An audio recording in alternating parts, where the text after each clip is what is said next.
So of all of those fine programs, Brian, that you're involved in on a regular basis, I won't say weekly, that hems you in on the mothership to some of these schedules, but that's right. The newest one is one that's fascinating and one that covers wrestling from a completely different perspective and the territory days of wrestling and all over the country. And it's called Charting the Territories. And you tipped me off that you were going to be doing this, and I've thought the research is fascinating. The star of the show is Al Getz, and the manner in which he's been going about the research and enumerating this thing, finally you're bringing it to podcast form. Is that correct, Brian? That is correct. He has been doing this research for a while on his website, chartingtheterritories.com, where he has all the stats, all the analytics, all the results, write-ups explaining what was happening at the specific time that he's analyzing. And what we thought was there should be an audio component to this. It's just a natural fit. And Al, along with John Boucher, and we all know John, he's a historian, he's a collector, he knows his stuff, have put together this project with me, and I'm really proud of it. I'm really happy about it. And it debuts today as you're listening to this. If you're listening to this on Friday when this debuts, Charting the Territories, the podcast, debuts at chartingthepodcast.com or wherever you find your favorite podcast. Just look for Charting the Territories by the Arcadian Vanguard Podcast Network, and we're terribly excited about this. So now I got competition on Fridays, is what you're saying. I got to look out. I got to look over my shoulder. They're coming up on me on Friday's going to be a big double header. That's the way we're going to market it. But anyway, we thought it'd be a good idea to for kicking the show off to have the man himself on the program here, Al Getz, that's been responsible for the research, the results, some of the analytics, as you say. Boy, imagine if Al Getz had been the sports analytics guy instead of Tony Khan with $1 billion. What might have happened? But anyway, nevertheless, we're going to get Al on the phone here shortly. Is that correct? Or like right about now, any old time? I believe he is on the line right now. Al, are you there? I'm here, Jim. My God, that was a process. Congratulations on the new program. And I guess for people who may not know your background in wrestling, you've managed a lot. You managed to actually for Dennis Corluzzo. Well, tell the folks a little bit about your involvement in wrestling first. Sure. I worked as a manager on the independents from the mid-'90s through the 2000s. As a matter of fact, the last time I saw you, Jim, you were beating my face into a pulp on the floor of the gymnasium in Carrollton, Georgia. But it was all a ruse because in the ring, my man Sal Renaro was actually beating your man. So I took one for the team. Yeah, and I remember it was enjoyable to pummel your face into a bloody pulp. If I had a nickel for everyone who agreed with that statement, I'd have many, many nickels.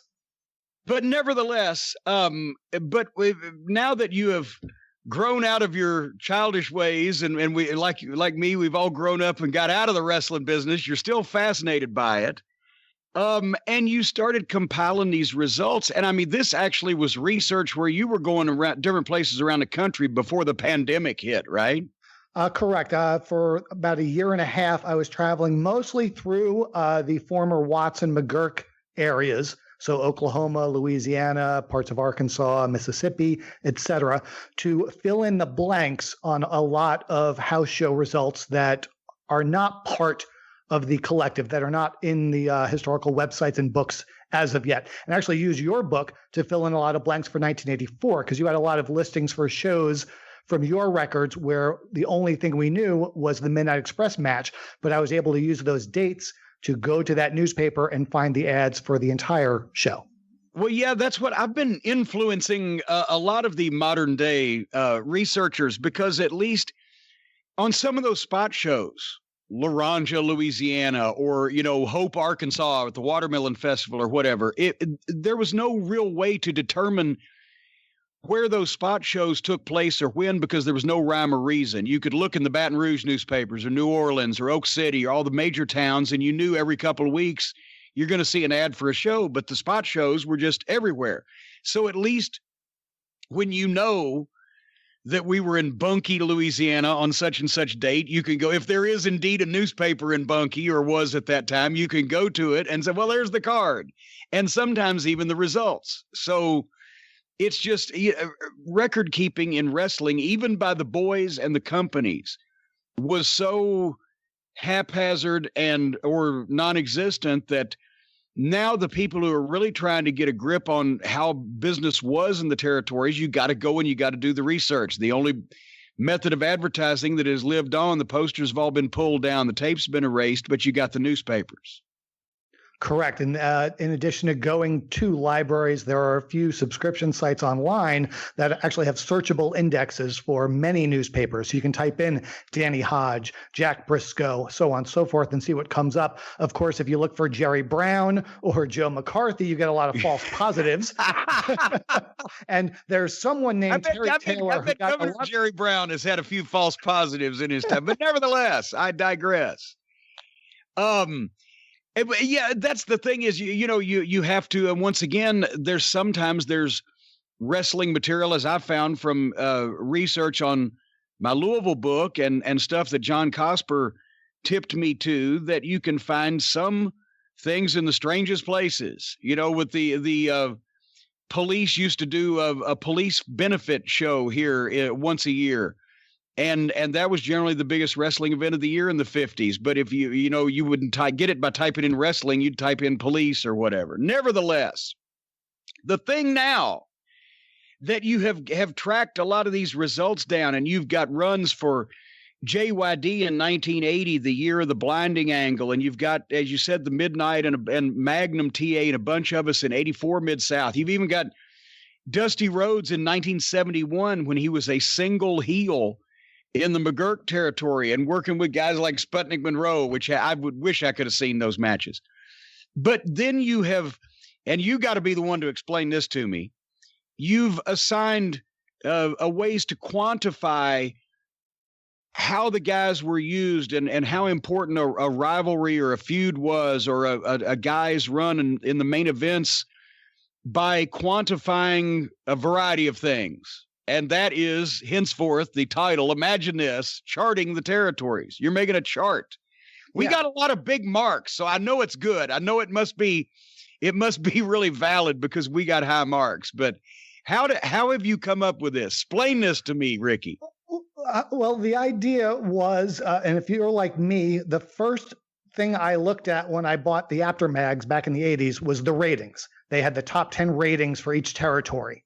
And those were not official. And as I looked at them, I always wondered how they came up with them. And the answer is simple. The guys ranked at the top were either the local champions or were the guys that were frequently in the main events. After the first few spots, the next guys were a little bit lower on the card, and so on and so forth.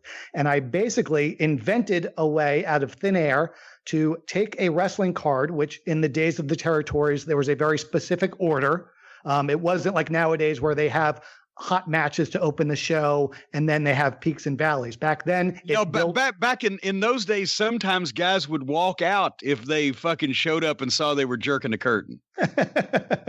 Yeah, but the guys that were early in the card, they had a role, and they were all generally full-time professional wrestlers. They served a purpose, but the main events were where the promotion made their money. And if we assume that a promoter liked money and wanted to make as much of it as possible, then he was going to put the guys most capable of selling tickets in those main event spots, which are prominently featured in advertisements. So I basically found a way to turn that into a number. If someone's in the main event of a given show, they get a 1. Based on the number of matches, each succeeding match gets a lower number, and the opening match gets the lowest number. It would be a decimal less than 1. If there's 5 matches, for example, the semi-main event gets 4 out of 5. It's the 4th match out of 5, so it gets a 0.8, and so on all the way down, where the opening match, the first match out of 5 matches, gets a 0.2. And then I average all those up for a period of time, and you basically come up with a wrestler's average position or spot on the cards. And I've named this statistic statistical position over time. So it's SPOT, a spot rating, because it measures a wrestler's spot. Spot. I see what you did there. And then the only thing is you would have a minus 0.2 if it was Tommy Fierro and Dennis Corlew in a boxing match. But anyway, I digress. The Rick Ratchet and Overweight Lover matches had negative ratings in every possible form. The Purple Bomber was a big guy. But anyway, So the spot rating calculates the rating of the wrestler's spot, and I can just see because I have some of the research here on Magnum TA, and his spot rating peaked from December 19th of 1983 to June 17th of 1984 was during the time where he had his run with the Mid-South Tag Team title with Wrestling 2, and then worked the series of matches with the Midnight Express where they dropped the belts to us, and then 2 switched heel on him, and etc. And that spot rating, Magnum's spot rating, hit a peak of 0.92 in February. So assuming that 100 would be perfect, he was as pretty main event of a guy as you could get during that point in time in the territory. That is correct. And you know, most territories at any given point in time has a few baby faces and a few heels that sort of rotate in and out of the main events based on what the big angle was that was shot on that week's TV. And just there was a rotation of talent. Very rarely do you see a Bruno or a peak Lawler or a peak Dusty where it's one guy always in the main. So anytime I see someone with a 0.90 or above as Magnum hit at this point, that indicates they're almost always in the main events and are clearly positioned very high on the cards because, in theory, they are putting asses in the seats.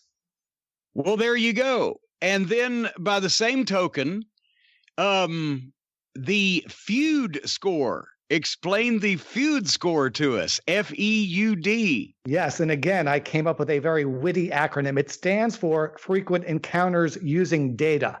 And so it's a feud score, and it's based on the number of times a match happens and what I call the breadth of, or how spread out that match happens. If it's just happening a few times in a couple of towns on the loop, it gets a low score. If it's happening around the horn, it might get a higher score. And if it's got rematches week in and week out in different towns every night of the week, then it's going to get a very high score. And in this case, since we don't have complete data, the numbers, we don't know all the information, but we can see which matches were happening more often at a given time in a given territory. And as you said, in the case of Magnum, he had that big feud, him and 2 against the Midnights, which segued into a feud between Magnum and Wrestling 2. Well, and also the Midnights, Magnum, and Wrestling 2 had a peak feud score of 98 in mid-February, because we were wrestling them every night of the week on every show practically, and almost all of them were main event matches. So that's that was pretty much what that is. But now what I thought was interesting, and potentially they call it the exception that makes the rule, the Last Stampede series. Because there's always something odd, and this is why Roughhouse Fargo, Jerry Jarrett always said, was the guy who drew more money per capita than anybody ever in the history of Memphis wrestling, including Jerry Lawler. Because he was like the groundhog at Groundhog Day. He only popped his head up once a year or so, but everybody paid attention when he did. Even though our feud with Bill Watts and Stagger Lee, Junkyard Dog, set the record in all the towns and was pretty much the catalyst to the biggest business they did. We only had 14 of them. There was no rematches. It wasn't a long program or a major money drawing angle in that sense. It was one night each place. And so that worked against us because we only got a 52 on the Feud Score, Al. I know. Well, it's one of those things. In the 80s, in the supercard era, and in the era of significant changes to television distribution, it sort of changed. And Watts stopped running many of his towns weekly. And so this statistic, since it's a cumulative type of statistic, does well when territories are running most of their towns weekly. And as we get into the 80s, that changed as Watts went from running split crews during the week to running one show most nights during the week, sometimes with a smaller spot town. And then he ran multiple shows on weekends, either with split crews or just AM and PM shows. So it's sort of a change. And good luck, by the way, finding the results for the Buttermilk Run shows, those B shows in fucking Crossett, Arkansas somewhere on the same night as New Orleans running. I'm sure the guys were happy to be there. But no, but that is the thing. There's always, like I said, the exception of the rule. And in that case, it was a major star coming out of retirement one time, which was the impetus to draw the huge house. And if it had been brought back, it would have been subject to the law of diminishing returns. So, you can sometimes make more money with a short program than you can with a long one. But anyway, the point is, you have charted this stuff out to where you see, the number of weeks and times that guys worked with each other, the angles, and then what really makes a difference is because there are always these exceptions like a Watts thing. But when you can go over a year and a half, or 2 years of a territory and see a top guy or team, how they fared and what they did, then you can really tell who was drawing a lot of money in at that time period in that territory. Correct. And there are instances where guys were brought in and they thought they were going to become big stars and they gave them a push. And then very quickly you see them being de-pushed or leaving. And Ron Pope would be a prime example of that. And that's not, again, it's, I'm not knocking the guy. No, wait a minute. Hold on. Wait a minute. Not everybody might not know that we're talking about. That is the real name, the professional name of the magnificent Zulu, who we have held up here on the program. And some cases in the past is a perfect example of a guy with $1 million body and a 10-cent brain that could sell you out the first time and you'd never want to see him again. Right. But they always gave him that opportunity because the first time out he would sell out. Yeah. So you can see who lasts, who has staying power. And he got credit for 2 in Memphis because he was underneath the first 2 reunions of all 3 Fabulous Fargos for the first time in 15 years. And then there was Zulu on top with the Stomper for the Southern title, and he'd get credit with 2 straight sellouts in Memphis. Yeah, that's the thing, is that any wrestler that's given a shot, if they're given more than one shot, chances are it's because they drew. And we know a lot of the largest box office draws in wrestling history, but there's just so little in the way of attendance numbers for your run-of-the-mill weekly towns over the years that the best way to see who had staying power is to look at these statistics and say, okay, Bob Sweetan had a year-long run here. He must have been drawing, or he must have had, evidence on somebody. I've always said that if records did exist, not just the results of the matches, but the attendance records, the financial records that the promoters had, the box office statements, from the 50s and 60s, from the Southern territories, especially the Tennessee territory, when you think that Nick Goulas was running a town like Chattanooga literally weekly for 30 years, and that in some cases they do runs where they would sell out several weeks in a row in a 5,000 plus seat building. I think Chattanooga's record ended up being 6,400 people when they jammed them into the old auditorium there. But a regular house was 3,000 or 4,000 people for a lot of that period of time. And when business would be on its ass, it was a couple thousand people a week, every once in a while.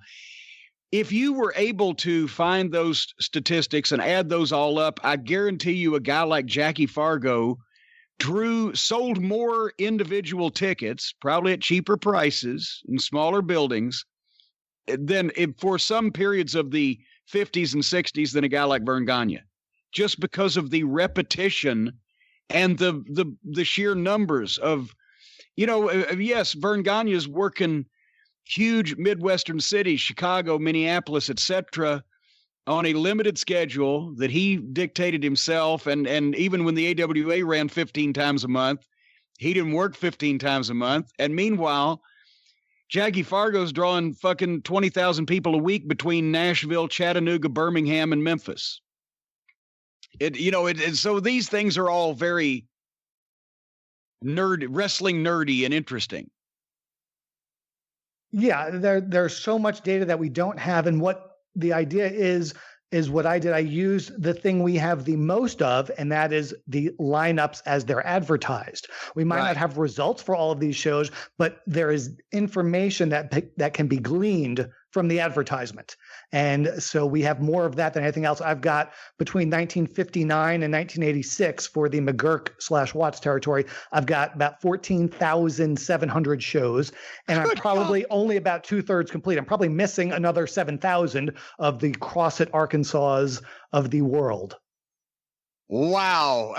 And you know, sometimes when we were in Crossit, we wished that we could somehow erase Crossit from history, world history. But, you know, I think you got to keep plugging. And, but the modern wrestling fan, if they had any idea, you just kind of gave a little bit, but if they had any idea how many live pro wrestling events were run in the United States on a weekly, a monthly, and an annual basis for years and years and years, their brains would explode. Would they think that this is a big renaissance? I hate to bring us back to modern day reality, but this is the big renaissance in wrestling. All these shows, oh my gosh, it's never been so, it's a boom period. Oh God. Something like this shows you that you had, well, just do the math. When you had 24 territories at any given time, sometimes more, sometimes a few fewer, running 6 and 7 nights a week, 52 weeks a year in this country for fucking 50 years. Do the math. Many of them were running more than one show a night. Yeah. Freaking Poffo. Angelo Poffo was running 2 shows a night a lot of the times. Well, yeah, and see, you didn't have to be a big promotion to run 2 shows, because sometimes if you were a small territory, but you found 2 spot shows where you could draw 500 people per show if you sent 8 wrestlers and a referee, that's what you did. And everybody had 16 wrestlers somehow. So that could be, but at the same time, you had a territory like the Carolinas, Crockett Promotions, where they would run 2 and 3 towns a night, and literally their Christmas tradition, you would have Greenville, South Carolina, Charlotte, and Atlanta all running on Christmas. And in Thanksgiving, they used to do Greensboro and the Norfolk Scope, I think, the same night, Thanksgiving night, because they had so much talent and territory. So there were a lot of live wrestling events and a lot of tickets sold, and now we got to go back and try to put it together, right? Yeah, the idea is to come up with what I often refer to as a stat line, like the back of a baseball card. It lists batting average, home runs, and some other key stats. The idea is to create a stat line because the only thing we know about is the top guys. We know how many times Bruno sold out the Garden. We know how many times Lawler and Dundee worked each other in Memphis. But for a Randy Colley, we know, all right, he had a couple of big runs as one of the Moondogs and a big run in Mid-South as the Nightmare. But he was a full-time wrestler for about 20 years, and he deserves to have some sort of a number that we can put to that. Say, this is what he did, over the course of his career. Well, and sometimes some of these guys deserve to have a number put to them. Like, in the case of Bob Sweetan, maybe 3 to 5 or 7 to 10 would be. But anyway. Hey, if I could jump in real quick, obviously all the stats and all the data you guys are talking about is available right now at chartingtheterritories.com. But Al, if I could ask you, because you have it in front of you, the Midnight Express, when people think of 1984 in Mid-South, they may go right to the last Stampede. We discussed why that wasn't their peak in terms of their spot score or their feud score. What was the peak of the Midnight Express in 1984? As far as for their spot rating, it would be, hold on one second, I have to check 2 charts. It would have been around the time of the last Stampede, because while the last Stampede didn't happen that often, it happened, I think, 14, 15 times. It was absolutely the main event on all of those shows. So their spot rating peaks the week of April 25th with a 0.96. And that's when they are feuding with, they have the last Stampede on the big shows. And the rest of that week, they're likely working the Rock and Roll Express in the other towns. And those are often in the main event, or at the very least, second from the top. You are correct, sir. And what about the feud score? The feud score, 98 was the peak for the Magnum and 2 feud. And as far as the Rock and Roll, the highest individual score was a lot less than that. It looks like it was in the 60s. But the other thing to note is that that feud lasted longer. In fact, it had almost two separate iterations. They had the feud, and then the Midnights won the Loser Leave Town match, and then the Midnights went into their feud with the Fantastics. The Rock and Roll came back, and they had another run that built to the scaffold matches that finished up the Midnights. So the number of weeks that they had a significant feud score against the Rock and Roll was more than against Magnum and 2 or more than the Midnights. But as far as looking at a single week and seeing which opponents they're wrestling virtually every night, as Jim said earlier, it was against Magnum and Wrestling 2. Well, and also in that time period, with the Rock and Roll, the reason why that we did not wrestle them in straight tag matches every single night for the first run is because they did want to stretch things out a bit. And that's why we had a run with them. And then we beat them. They lost the Loser Leave Town. They went back to Memphis for 3 months. The Fantastics came in. We actually wrestled them much more often than we wrestled the Rock and Roll every night on almost every show, because primarily that was to keep us warm. We were going to win that program in the end, even though we put them over plenty and DQs and etc. We came out on top of the Fantastics, just like we'd come out on top of the program with the Rock and Roll, which almost never happened in a high-profile deal with the heel coming out on top in those days, because then the Rock and Roll came back for the second round, and then in that blow-off, they won. They beat us in the scaffold matches. We left the territory and they stayed. So it was about stretching it out for the whole year and even giving the people a false finish to the program in the middle of it, where they thought we got rid of the Rock and Roll and, fuck it, we're on to other things. So that was kind of unique as well. And that's why I came up with the idea of also doing a podcast, because we can look at these numbers, but a lot of times when the numbers, don't match up with what we thought, there's a reason why. And we've explained why the Bill Watts Stagger Lee feud didn't have a high feud score. We've explained why the Rock and Roll Express feud stretched out so long. There's always context to it. You can't just look at the numbers. You have to provide a background. And so that's when I recruited noted wrestling historian John Boucher to join me. And he's got some great stories. And as a matter of fact, not only is he a noted wrestling historian, but he has such a fabulous collection. It should be known as the collection, the Cirque de Boucher. Cirque de Boucher. He's got a membership to the Red McKim fan club. Red McKim was a wrestler from McGurk that I don't think he ever ventured outside the territory except maybe once or twice, but he was worked for the Tulsa Fire Department and wrestled on a regular basis for many years, then a part-time basis for many years. But we have a great story about how Ted Lewin's sister snuck out of the house to watch her brother wrestle. Her brother got his nose broken by his opponent, and a couple of weeks later, said opponent shows up at the family house for dinner and ends up marrying this young lady. Is that, by the way, is that a story for the first program? That is, yes, that is. Okay, there's your cliffhanger, because I don't know who the fuck this is either. Yes, you do. When Sally met blank, and it's a story of a dangerous liaison, and there might be a hint in there. Oh shit! Okay, all right. Well, now I figured it out. I'm like, wait a minute, I've never heard this story from this angle before. A man who allegedly he's one of the people accused of inventing the blade. Well, yeah, now I've got it, but it took me a while to go around the elbow to get to the wrist. I'd never heard the coming to dinner story, but anyway. All right, well, tell them again, Brian and/or Al, where they can hear these fine dissertations, discussions, and dissections of the territories. Once again, the podcast is available wherever you find your favorite podcasts: Apple, Podcast Addict, Spotify. Look for Charting the Territories, and it should be there. You can also access it directly, including the RSS feed, at chartingthepodcast.com, and get access to all of this information, all this data, all the analytics, all the research, and it's really deep research. It also talks about what the programs and feuds were. Who was using the hair cream in 1980 in Mid-South Wrestling? How did it end up in JYD's eyes? Who brought it to Mid-South Wrestling? You never hear that fact talked about too often. Even it was the guy that didn't need any fucking hair cream by the time he booked Dallas, but that's another story.